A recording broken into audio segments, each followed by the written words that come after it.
Sejarah mencatat yang menumbangkannya adalah seorang perempuan bernama Ratu Isabella.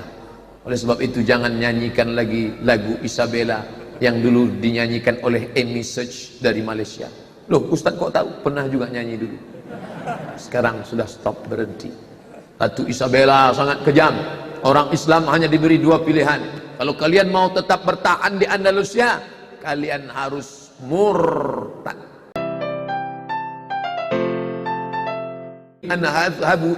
Uridu an adhaba ila biladil maghrib. Saya mau pergi ke Maghrib. Aku mau pergi ke negeri tempat tenggelamnya matahari. Tunisia, Aljazair, Maroko, Mauritania, Andalusia. 5 negeri. Tunisia, Aljazair, Maroko, turun ke bawah Mauritania. Lalu kemudian menyeberang Samudra Atlantik sampai ke seberang negeri itu bernama Andalusia. Kalau saya sebut Andalusia, banyak yang nggak connect, nggak nyambung. Tahu Andalusia? Enggak Pak Ustadz. Real Madrid, Barcelona? Tahu Pak Ustadz. Andalusia itulah negeri tempat tenggelamnya matahari di seberang dari Maroko Maghribi. Naik speed 30 menit, ongkos 30 euro. Negeri pertama setelah Maghrib, Maroko adalah Algeciras. Dulu Islam berkuasa di sana selama 700 tahun, 7 abad lamanya. Kalau adik-adik pernah baca kitab tafsir, tadi kamu baca kitab tafsir ya? Ya, tafsir apa? Tafsir Al-Qurtubi. Al-Qurtubi diambil dari kata Cordova. Qurtubi, Cordova. Ustaz, ini ada masjid cantik, memukau, arsitekturnya mantap. Masjid apa namanya? Al-Hamra. Al-Hamra diambil dari kata ahmar. Abyad putih, ahmar merah, hamra terbuat dari batu granit yang merah, cantik, memukau, indah, maka disebut masjid itu Al-Hamra. 700 tahun lamanya umat Islam berkuasa, 700 lebih, bukan 700 kurang. Tapi kemudian ketika Islam sampai pada puncak kejayaan, melambung di atas awan, lupa.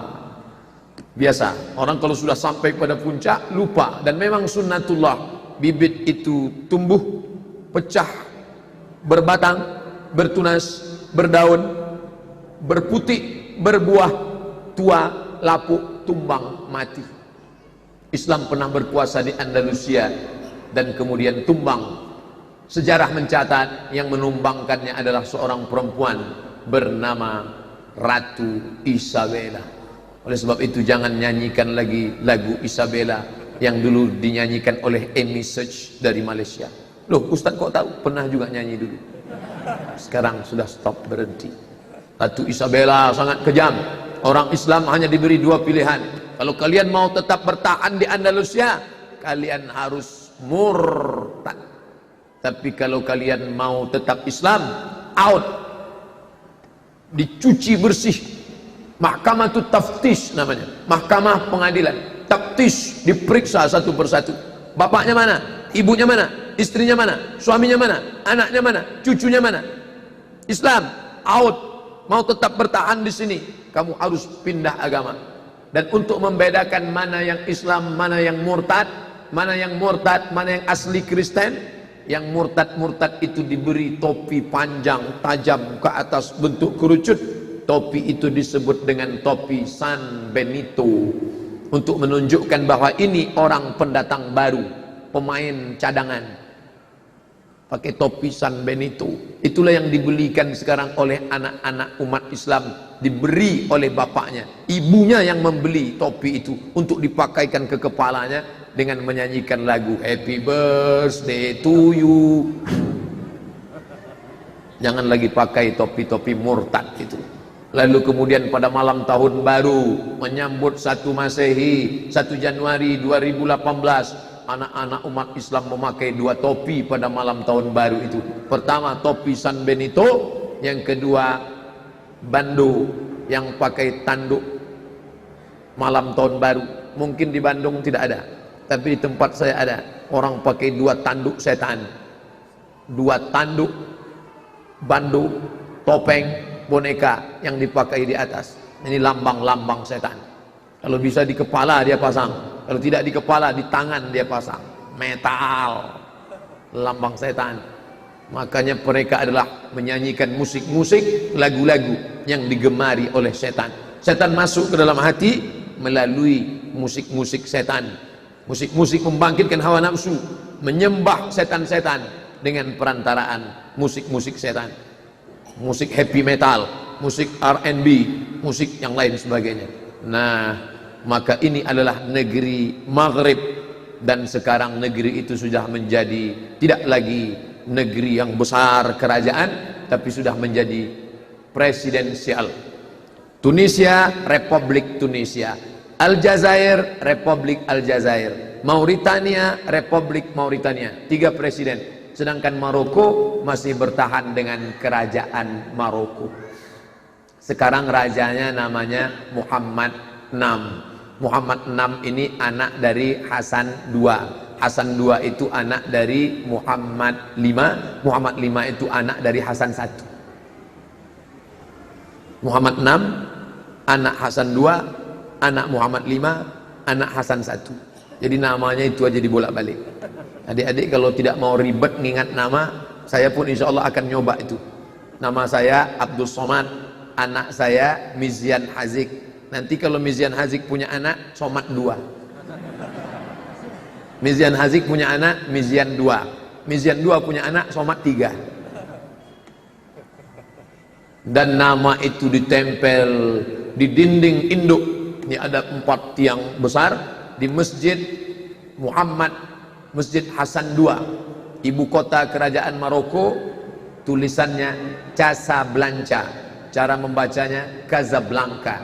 Casa artinya rumah, Blanca artinya putih. Casablanca, rumah putih. Bahasa Arabnya Ad-Darul Bayda, rumah yang putih.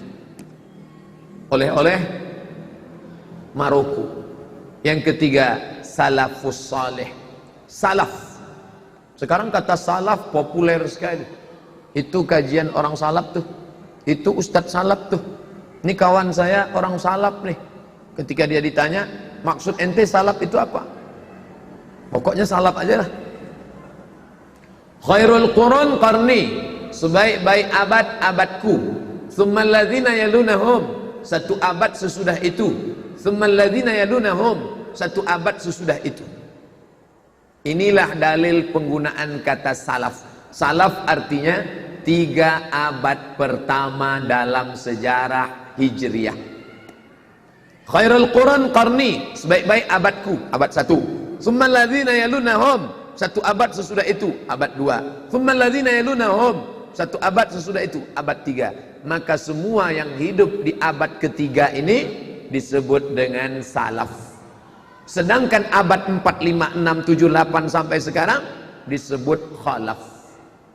Saya dipesankan nanti Ustadz kalau ceramah di Bandung, Jawa Barat, suaranya jangan tinggi-tinggi.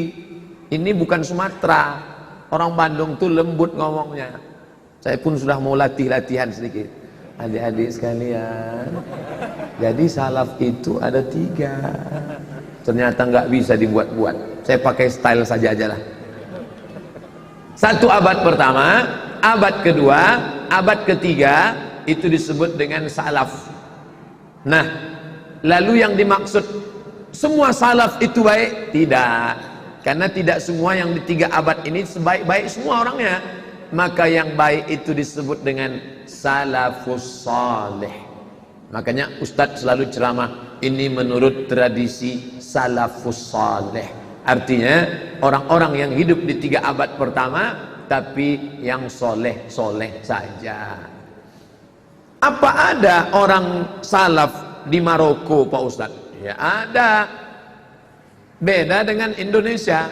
Di Indonesia dapat dipastikan ulama baru sampai ke negeri kita menurut seminar yang diadakan di Medan, Sumatera Utara, dihadiri oleh Buya Hamka.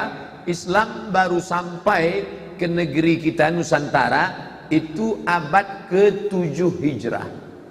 Abad ke-7. Abad ke-7 itu sudah tidak ada salaf lagi. Tapi penelitian belakangan diteliti oleh seorang guru besar di IIU, International Islamic University, namanya Profesor Dr. Naqib Al-Attas. Al-Attas artinya dia bermarga Al-Attas dari Yaman. Tapi kemudian nenek moyangnya merantau ke Bogor. Lalu kemudian beliau menjadi guru besar di Malaysia. Dia lebih dikenal dengan orang Malaysia. Padahal sebetulnya dia Hadrami, orang yang berasal dari Hadramaut Yaman. Lalu kemudian bermigran ke Malaysia dan di sana menjadi guru besar IIU, International Islamic University. Namanya Profesor Dr. Naqib Al-Attas. Mendapat gelar doktor dari Cambridge University, London, Inggris, dalam bidang filsafat Islam. Kata beliau, sebetulnya orang Arab sudah sampai ke Pulau Sumatera sebelum Nabi Muhammad lahir. Belum Nabi Muhammad lahir, orang Arab sudah sampai ke Sumatera. Dan orang Mesir sudah sampai ke Pulau Sumatera hanya untuk mencari pohon bernama kamper. Pohon kamper ini kalau dipotong dahannya mengeluarkan getah. Getahnya itu diambil oleh orang Mesir untuk mengawetkan mayat. Karena mayat yang dipakai kamper ini tidak akan dimakan ulat. Kamper kata mereka, kita menyebutnya kapur. Kebetulan nama pantainya itu Barus di Sumatera Tengah. Sekarang Sumatera Utara, tepatnya di Tapanuli. Namanya Pantai Barus. Maka kita pun menyebutnya dengan kapur Barus. Teh manis dikerumuni semut, dikerubungi semut. Gimana supaya semut tidak minum teh manis? Maka dikelilingi oleh kapur Barus ajaib. Kamar, lemari pakaian, ada coro, ada serangga. Bagaimana supaya pakai tidak dimakan oleh serangga, coro, kecoa? Maka letakkan kapur Barus, kapur bagus ajaib. Sebetulnya itu kapur Barus yang diolah dari kamper. Nah, hebatnya orang Mesir, kapur Barus itu bukan cuma untuk mengawetkan pakaian, jasadnya awet sekalian. Makanya kalau ada yang mau jasadnya tidak dimakan cacing tanah, makanlah kapur Barus. Jadi, orang Arab sudah datang ke Pulau Sumatera, ke Pulau Jawa, hanya untuk mencari itu. Tapi penyebaran Islam belum ada. Makanya di Pantai Barus ada makam tua, di situ ada batu nisan, ditemukan tulisan nama Fatimah. Fa alif ta mim ta marbutoh. Fatimah. Artinya apa? Orang Arab bernama Fatimah pernah meninggal di Pantai Barus, dikuburkan. Tapi Islam belum menyebar. Kerajaan paling tua yaitu kerajaan Samudra Pasai, nama rajanya Mirasilu. Mirasilu, bukan nama orang Islam, tapi ketika dia sudah masuk Islam, namanya berubah. Itu hebatnya Islam. Islam, kalau orang sudah masuk Islam, namanya berubah menjadi Malikul Saleh. Malik artinya raja, Saleh orangnya soleh. Malikul Saleh, raja yang soleh. Itulah dia raja pertama kerajaan Aceh. Itu pada abad 12 masuk 13. Adapun di Pulau Jawa, yaitu Sunan Gunung Jati, Sunan Bonang, Sunan Wali Songo, itu semua itu abad 14 masuk 15. Kerajaan Demak setelah tumbangnya kerajaan Majapahit. Jadi nanti kalau ada orang mengatakan ada ulama salafus soleh yang sampai ke Pulau Jawa, mungkin dia punya data, tapi saya mengatakan salafus soleh belum sampai ke kita. Bahwa sudah ada asimilasi budaya, dagang, bisnis, ya, tapi salafus soleh menyebarkan dakwah. Kalaupun mungkin ada, tak tercatat sejarah namanya siapa, yang dia Islamkan berapa orang.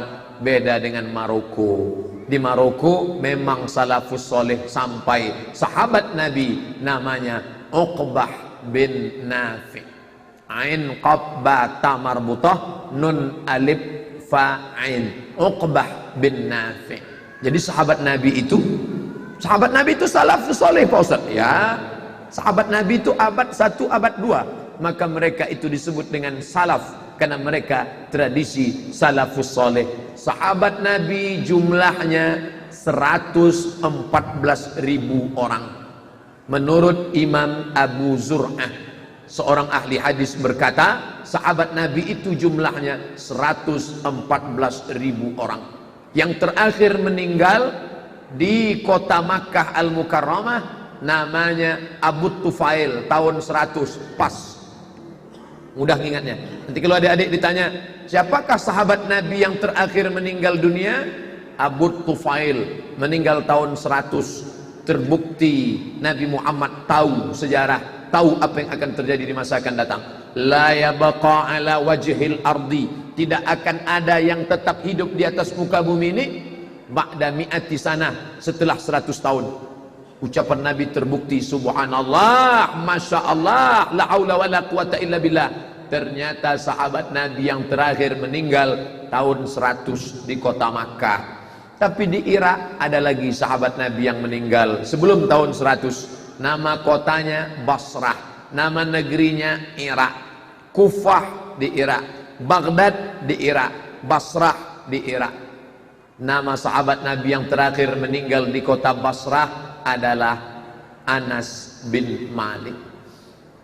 Jadi jangan bayangkan sahabat Nabi itu setelah Nabi meninggal mereka duduk di taman Raudhah, sholat sunat, zikir, baca Quran, sholat sunat, zikir, baca Quran, sholat sunat, zikir, baca Quran, sampai malaikat maut datang. Bukan begitu. Sahabat Nabi itu orangnya petualang, explorer.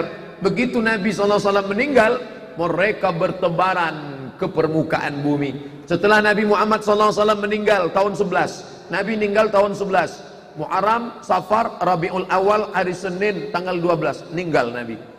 Lalu kemudian Nabi SAW meninggal, sahabatnya berpencar, bertebaran ke atas permukaan bumi. Ada nama sahabatnya Abdullah bin Abbas, sampai berdakwah ke negeri Taif, dari kota Makkah ke Taif.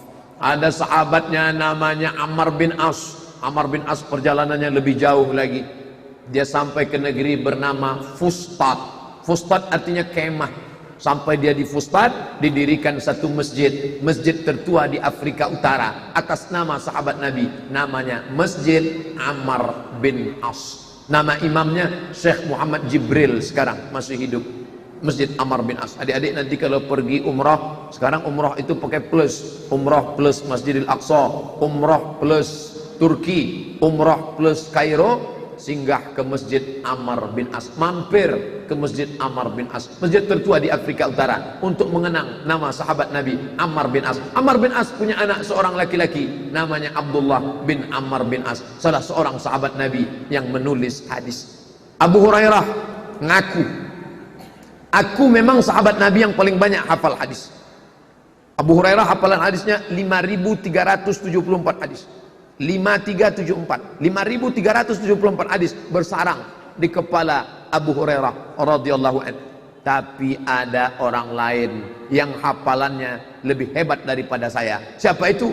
Abdullah bin Ammar bin As, yang bapaknya menjadi gubernur Mesir yang pertama pada masa pemerintahan Umar ibnul Khattab. Perjalanan dari Mesir ke Madinah, sekarang kita nyebutnya aja enak. Dari mana? Dari Mesir ke Madinah. Saya dari Kairo ke Mesir, dari Kairo ke Makkah. Dari Kairo naik bis 7 jam sampai ke terusan Suez. Dari Suez naik kapal laut 2 hari 2 malam baru sampai ke Jeddah. Artinya perjalanan kami 3 hari bis dengan kapal laut baru sampai ke Jeddah. Bayangkan Ammar bin As bisa sampai ke Mesir saat itu, menaiki onta, menyeberang Laut Merah dengan kapal kayu, masirata syahrin, 1 bulan.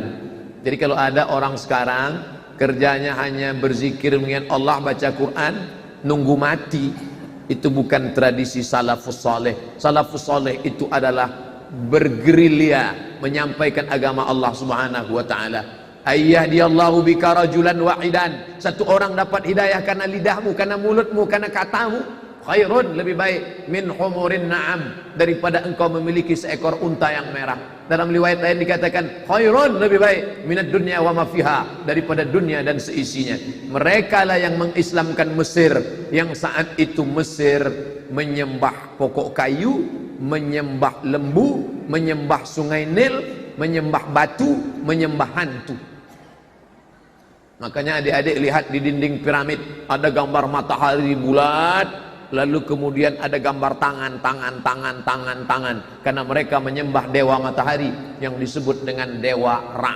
sahabat Nabi sampai. Abdullah bin Abbas pernah sampai ke Mesir, Ammar bin As sampai ke Mesir.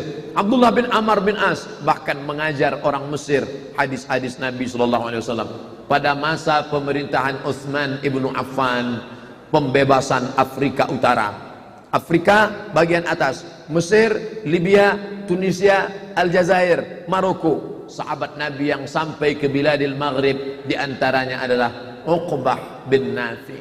Mereka lah yang menyampaikan ini. Lalu kemudian dari generasi pertama ini muncullah generasi kedua yang disebut dengan tabi'in. Paling tinggi Nabi. Apa syarat mau menjadi sahabat Nabi? 3 syaratnya. Laqiyan Nabi, ketemu dengan Nabi. Wa amana bihi, beriman dengan Nabi. Wa mata alal Islam, mati dalam keadaan muslim. Kalau cukup 3 syarat, maka dia sahabat Nabi.